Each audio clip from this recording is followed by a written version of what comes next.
Vallivelan serial promo பற்றி பார்க்கலாம் வாங்க. அதுக்கு முன்னாடி நம்ம சேனலை சப்ஸ்கிரைப் பண்ணாதவங்க கீழே இருக்கிற சப்ஸ்கிரைப் பண்ணி கிளிக் பண்ணிவிட்டு பக்கத்தில் இருக்கிற பெல் பட்டனையும் கிளிக் பண்ணிடுங்க.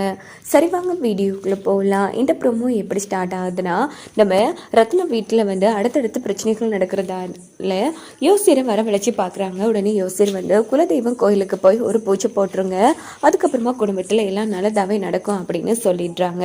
இதனால என்ன பண்ணுறாங்கன்னா, ஒட்டுமொத்த குடும்பமும் கிளம்பி குலதெய்வம் கோயிலுக்கு கிளம்புறாங்க. அங்க வந்து மிகப்பெரிய திருவிழா நடக்கிறதால போலீஸ் காவல்லாம் போட்டிருக்காங்க. ஸோ அங்க வந்து இன்ஸ்பெக்டரா யாரு வரான்னா, நம்ம மாரி சீரியலோட ஹீரோயின், அதாவது நம்ம துர்கா தான் இங்க காவலாளியா வராங்க. இன்னொரு பக்கம் பார்த்தோம்னா வேலு வள்ளி எல்லாருமே கிளம்பி வந்துடுறாங்க.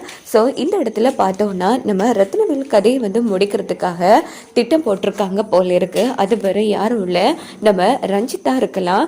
ஸோ ரஞ்சிதா திட்டம் போட்டிருக்காங்க போல இருக்கு. அங்கே பார்த்தோன்னா எல்லாரும் பூஜையில் வந்து கலந்துக்கிறாங்க.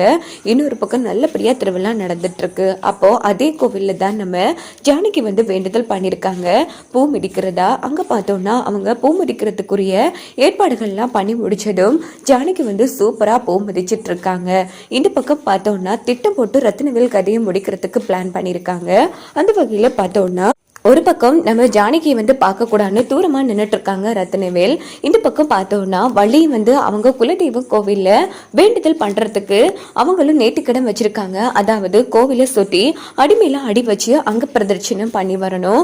உடனே அவங்களால நடக்க முடியல அப்படின்னு பார்த்து வேலை வந்ததும், மேடம் என்ன ஆச்சு அப்படின்னு கேட்குறாங்க. வேலா, என்னால் நடக்கிறது ரொம்ப கஷ்டமாக இருக்குது, எப்படியாச்சும் இந்த வேண்டுதலை பண்ணி முடிக்கணும், இல்லைன்னு சொன்னால் அபசகுணம் ஆயிடும் அப்படின்னதும், அவ்வளோதானே மேடம், ஏதோ நீங்க முன்ன பின்ன செய்யாத மாதிரி ஒரு ஞாபகம் இருக்கா? அன்னைக்கு ஒரு நாள் நீங்க கோவிலை சுற்றி வலம் வந்தீங்க, ஆனா உங்களால நடக்க முடியல. அப்போ நான் என்ன பண்ணேன், நான் தூக்கிட்டு போனேன்னா, அதனால இப்படி வேண்டுதல்கள் எல்லாம் இடையிலே நிக்க கூடாது மேடம், கடல் குத்தம் ஆயிடும், சாமி கண்ணை குத்திடும், அதனால இருங்க நானே தூக்கிட்டு போறேன் அப்படின்ட்டு வேலு வள்ளியை வந்து தூக்குறாங்க. இங்க பார்த்தோம்னா இதை வந்து பார்த்து ரஞ்சித் வந்து செம்ம டென்ஷன் ஆயிட்டு உடனே வெத்து நாய்க்கிட்டு போய், அம்மா அந்த வள்ளியும் வேலுவும் அடிக்கிற கூத்த வந்து பாருமா அப்படின்னு போது, என்னடா சொல்ற, அந்த வள்ளிய வேலு தூக்கிட்டு போறான் அப்படின்னதும், இற பாக்குறா அப்படின்னுட்டு வேதநாயகி ஓடி வராங்க. இங்க பார்த்தோம்னா நல்லபடியா கோயில வளம் வந்து முடிச்சிடுறாங்க நம்ம வேலு வள்ளியை தூக்கிட்டு வந்து. அப்ப வேதநாயகி வந்து, வள்ளி இங்க என்ன நடந்துட்டு இருக்கு, பெருசா இவன் மன்னிக்க மாட்டான் அது நட்டுட்டு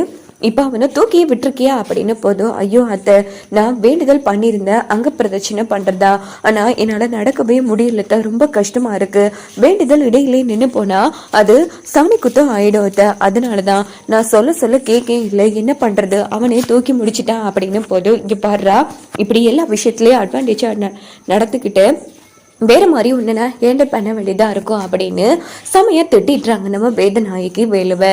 இங்க பார்த்தோம்னா ஜானகி வந்து நல்லபடியா போமதிச்சிட்டு இருக்காங்க. இதை வந்து நம்ம வள்ளி வேலு எல்லாரும் பார்த்துட்டு இருக்காங்க. ஆனா ரத்னவேல் மட்டும் தூரமா நின்றுட்டு இருக்காங்க. அதே கோவிலுக்கு நம்ம துர்கா சம மாசம் வந்து இறங்குறாங்க. கோவில்ல கால் வச்ச உடனேயே நம்ம ரத்னவேலுக்கு ஆபத்துங்கிற விஷயத்த வந்து நெத்தில கை வச்சு உணர்றாங்க. அப்ப அதுல ஒரு ரவுடி நம்ம ரத்னவேல ஒரு பொருளால வெட்டலான்னு போறான். இது பார்த்து துர்கா அதிர்ச்சி ஆகி, ஐயோ ரத்னவேல் ஐயாவுக்கு ஆபத்து, இதை எப்படியாச்சும் யார்கிட்டயும் சொல்லணுமே அப்படின்னுட்டு ஓடி வராங்க. அங்க பார்த்தோம்னா வேலுவை பார்த்துடுறாங்க. இது ரத்னவேல் ஐயாவோட விசுவாசி ஆச்சு, இவர்கிட்ட சொன்னா இவரு பார்த்து பாரு அப்படின்னுட்டு நேரா துர்கா ஓடி வந்து, எங்க ரத்னவேலங்க அப்படின்னு போது, ஏன் மேடம் என்ன ஆச்சு, ஐயோ ஐயாவோட உயிருக்கு ஆபத்து, இங்க கொஞ்சம் ரவுடிங்க ஐயாவை முடிக்கிறதுக்கு வந்திருக்காங்க அப்படின்னு போது வேலு அதிர்ச்சி ஆறாங்க. என்ன சொல்றீங்க, என்ன மீறி ஐயாவை யார் தொட முடியா அப்படின்னு போது, அப்படின்னு பார்த்து ரவுடிங்க வளைச்சிடுறாங்க ரத்னவேல. இது பார்த்து நம்ம வேலு அதிர்ச்சி ஆகி உடனே சரியா நம்ம ரத்னவேல் கதையை முடிக்கலான்னு போறாங்க. அப்படின்னு பார்த்து எல்லா ரவுடிகளையும் அடினா அடிச்சிட்டு இப்படி அந்த ரவுடிங்க கிட்ட இருந்து நம்ம ரத்னவேல வந்து வேறு வந்து ஒரு வழியாக வந்து காப்பாற்றிடுறாங்க. அப்போது வேதநாயகி என்ன பண்ணுவாங்கன்னா, இப்போது இந்த வேலு வந்து எல்லாரையும் அடித்து உண்மையை வாங்குறதுக்குள்ளே பேசாமல் பழைய தூக்கி வேலு மேலே போட்டுடலாம் அப்படின்னுட்டு ஒரு சிம்மத்தி கிரியேட் பண்ணுவாங்க. ஸோ அங்கே பார்த்தோன்னா ரத்னவேலு உனக்கு ஒன்றும் ஆகலை அப்படின்னு போது, இல்லைக்கா எனக்கு ஒன்றும் ஆகலை, நல்ல வேலை, வேலு வந்து காப்பாற்றிட்டான், இல்லைன்னா அவன் என் கதையை முடிச்சிருப்பான் அப்படின்னு போது, என்ன வேலு இது கூட புரிஞ்சிக்காமல் பேசிட்டு இருக்க, உன் கதையை முடிக்க திட்டம் போட்டதே இதோ இந்த வேலுவும் அந்த ஜானகியும் தான் அப்படின்னு போதும். அக்கா என்னக்கா பேசிட்டு இருக்க அப்படின்னு நம்ம ரத்னவேலே கேட்பாங்க. ஆமாப்பா யோசிச்சு பாரு, அது சரியா எப்படி ஒருத்த இல்லாம பண்ணலான்னு வரும்போது கரெக்டா அவன் உன்னை வந்து காப்பாத்தினா. இதுல இருந்தே உனக்கு புரியல. இங்க பாரு, அவனாவே அடியாட்களை செட் பண்ணி உன் கதையை முடிக்க திட்டம் போட்டுட்டு இப்போ அவனாவே வந்து காப்பாத்துறான்னா இதுக்கு என்ன அர்த்தம்? நீ இதை சாக்கா வச்சு அவனை மன்னிச்சு ஏத்துப்ப. அதனாலதான் இவனே ஆட்களை ரெடி பண்ணி உன் கதையை முடிக்க பார்த்திருக்கான் அப்படின்னு போதும். இந்த பக்கம் மேடம் என்ன மேடம் இப்படி எல்லாம் பேசிட்டு இருக்கீங்க? ஐயா இவனுங்க ஃபர்ஸ்ட் யாருன்னு எனக்கு தெரியாதுங்கய்யா, என்ன நம்புங்க அப்படின்னு போது. எப்படிடா உன்னை நம்ப சொல்ற? என்ன நம்ப வச்சு கழுத்தறுத்து முதுகுல குத்துன துரோகி தானே நீ. அக்கா சொல்ற மாதிரி இதையும் பண்ணிருக்க மாட்டேன்னு என்ன நிச்சயம் அப்படின்னு போதும். மேடம் இங்க பாருங்க மேடம், நீங்களாச்சும் சொல்லுங்க அப்படிங்கிறாங்க. கவலைப்படாதீங்க வேலு, நாங்க இவங்களை அரெஸ்ட் பண்ணிட்டு போறோம், விசாரிக்கிறோம், ஸோ இதுக்கு பின்னாடி யாரு இருக்கான்னு கண்டுபிடிக்கிறோம் அப்படின்னு சொல்லிட்டு அங்க வந்தவங்கள துர்கா அங்க இருந்து அரெஸ்ட் பண்ணிட்டு போயிடுறாங்க. இங்க பார்த்தோம்னாச்சு இவ எப்போ இந்த வீட்டுக்குள்ள காலடி வச்சாலோ அடுத்தடுத்து பிரச்சனைகள் வந்துட்டே இருக்கு.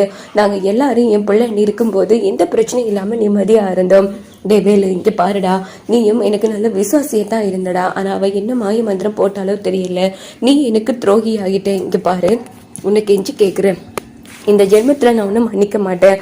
அதுக்காக இப்படி என் உயிர் கூட எல்லாம் விளையாடிடாதடா வேலு அப்படின்னுட்டு ரத்னவேல் ரொம்ப உருக்கமா பேசிட்டு போனது. இந்த பக்கம் வேதநாயகி ரஞ்சித் ரொம்ப சந்தோஷப்படுறாங்க.